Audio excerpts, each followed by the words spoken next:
તો એક મોટા સમાચાર પ્રાપ્ત થઈ રહ્યા છે। આખરે કીર્તિ પટેલ સામે ફરિયાદ નોંધવામાં આવી છે। જૂનાગઢમાં મૃગી કુંડમાં સ્નાન કરવા માટે કીર્તિ પટેલ પહોંચી હતી।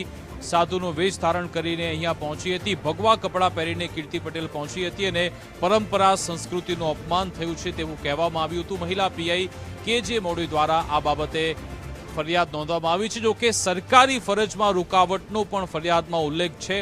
સ્નાન બાદ બહાર ખસેડતા વખતે કીર્તિ પટેલ ઉશ્કેરાઈ હતી। જે વિડીયો આપણે ગઈકાલે જોયા હતા, જ્યારે એક પોલીસ કર્મી એને સમજાવી રહ્યા હતા ત્યારે પણ તે ઉદ્ધતાઈ ભર્યું વર્તન કરી રહી હતી। કીર્તિ પટેલ લાજવાને બદલે ગાજી હતી અને એટલા માટે જ હવે સરકારી કામમાં ફરજ રૂકાવટનો ગુનો દાખલ થયો છે। કીર્તિ પટેલ સામે ફરિયાદ નોંધવામાં આવી છે। આપ સૌ કોઈ જાણો છો, મહાશિવરાત્રિના મેળાના અંતિમ દિવસે અચાનક કીર્તિ પટેલ પણ ત્યાં પહોંચી હતી, મૃગીકુંડ સુધી પહોંચી ગઈ હતી, ભગવો ધારણ કર્યો હતો અને જ્યારે સંતોએ વિરોધ કર્યો, એને બહાર કાઢવામાં આવી ત્યારે પણ તેણે ઉદ્ધતાઈ ભર્યું વર્તન કર્યું હતું। તમામ સાધુ સંતોમાં એક રોષ જોવા મળ્યો હતો। સ્થાનિક ધારાસભ્યોએ પણ આખો મામલો ઉઠાવ્યો હતો અને હવે ફરિયાદ નોંધવામાં આવી છે। જૂનાગઢમાં કીર્તિ પટેલ સામે ફરિયાદ નોંધાઈ છે। આજ અંગે જાણકારી આપશે અમારી સાથે ધર્મેશ વેદ જોડાઈ ગયા છે। ધર્મેશ, વિકાસ, જેને કહી શકાય કે ગુજરાત ફર્સ્ટની ટીમ સાથે હું પણ એ મૃગીકુંડની બાજુમાં જ હતો અને મેં તો આ સનાતનની પરંપરાની આ રવાડી અને મૃગીકુંડમાં સાધુ સંતોનું સ્નાન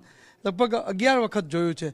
પણ આ વખતની જે સ્નાનની જે આ પ્રક્રિયા હતી એમાં આ જે કીર્તિ પટેલ જેનું સ્નાન કરવું અને એણે જે પીએસઆઈ સાથે ઉદ્ધત વર્તન કર્યું હતું ત્યારે જ એમ હતું કે વહીવટીતંત્ર અને પોલીસ તંત્ર તાત્કાલિક પગલાં લેશે, પણ આ ભલે મોડા પગલાં લીધા છે। કારણ કે અત્યારે જે આખું જે મંદિર છે ભવનાથનું એ વહીવટીતંત્ર હસ્તક છે, ત્યાં વહીવટદાર શાસન છે, પ્રાંત અધિકારી આખો વહીવટ કરી રહ્યા છે। ત્યારે અત્યારે જે સમાચાર મળી રહ્યા છે કે કીર્તિ પટેલ સામે ફરિયાદ નોંધાઈ છે, કારણ કે એક સાધુ સંતોની પરંપરા હોય છે કે એ જે રવાડીમાં જે સાધુ સંતો જે મુજબ અખાડા મુજબ હોય એ લોકો મૃગીકુંડમાં સ્નાન કરે, એ પછી લોકોએ સ્નાન કરવાનું, એને બદલે ભગવા વસ્ત્રો ધારણ કરી અને તંત્રના અધિકારોની હાજરીમાં અને પછી એક સમય એવું કહેવાતું કે આ આખો વહીવટ અખાડાએ કરવાનો હોય છે સ્નાનનો, પરંતુ અત્યારે જે નક્કી થયું છે કે જે કાંઈ ફળીભૂત થયું કે આ 2 દિવસથી જે વિવાદ થયો એ વિવાદને કારણે અત્યારે ફરિયાદ થઈ છે, ધરપકડ પર થશે।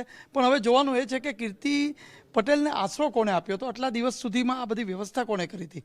કારણ કે રવાડીમાં તમારે આવ્યા, આગલા દિવસે પણ આવ્યા હશે, એ જે સ્નાન કરવાની વિધિ છે ત્યાં સાધુ સંતો જેવા જ ભગવા પહેરી અને સીધું જ અંદર ડૂબકી મારવી, તો આવી તો લોકો આપણા પ્રેસના પાસમાં રસવાઈ દીર્ઘાઈની ભૂલ હતી તોય આપણે કાઢતા હતા, ફોટો બદલાયેલો હોય, ફોટો જરા જૂનો હોય તોય કાઢતા હતા તંત્ર। તો આવું કેમ થયું એ પ્રશ્ન આજે સનાતન ધર્મ સાધુ સંતોમાં ભારે રોષ હતો અને એને કારણે જ અત્યારે આ સમાચાર મળી રહ્યા છે। હવે કાર્યવાહી થશે, એ કઈ પ્રકારની થશે એ જોવાની રહી છે, પણ હવે એને લઈ આવનાર કોણ, આ બધું જ જો તપાસ થાય તો બહુ મહત્વનું કહી શકાશે। બિલકુલ આભાર અમારી સાથે જોડા બદલ, વાતચીત કરવા બદલ। તો અહીંયા એવું છે કે સ્થાનિક વહીવટી તંત્ર, પોલીસની ટીમે ખૂબ સારી કામગીરી કરી, ઘણા સમયથી એ માટે મહેનત થતી હતી, પરંતુ એક આવા પ્રકરણને કારણે પછી એમની મહેનત પર પાણી ફરી વળતું હોય છે। સારી એવી કામગીરી થઈ અને લાખોની સંખ્યામાં રોજ આવે, લોકો દર્શન કરીને જતા રહે અને તમે જુઓ કે એમની વાહવાઈ થવી જોઈએ, એના વખાણ થવા જોઈએ, એની વચ્ચે આ સમાચાર આવે છે કારણ કે કેટલાક એવા લોકો છે એમના કારણે આવો માહોલ બગડતો હોય છે। હવે જોવાનું રહેશે કીર્તિ પટેલ સામે આગળ પોલીસ કાર્યવાહી કેવી થાય છે। અત્યારે તો સમાચાર મળ્યા કે ફરિયાદ નોંધાઈ ગઈ છે, મહિલા પીઆઈ તરફથી આ ફરિયાદ નોંધવામાં આવી। ફરજ દરમિયાન ઉદ્ધતાઈ ભર્યા વર્તનનો ઉલ્લેખ છે, એટલે કે સરકારી કામમાં રૂકાવટનો એક ગુનો ફરિયાદ નોંધવામાં આવી છે। સ્નાન કર્યા બાદ જ્યારે એને બહાર ખસેડવામાં આવી ત્યારે ઉદ્ધતાઈ ભર્યું વર્તન કર્યું હતું અને હવે એની સામે ફરિયાદ દાખલ થઈ છે। જોવાનું રહેશે કે શું આગળ કાર્યવાહીમાં થાય છે।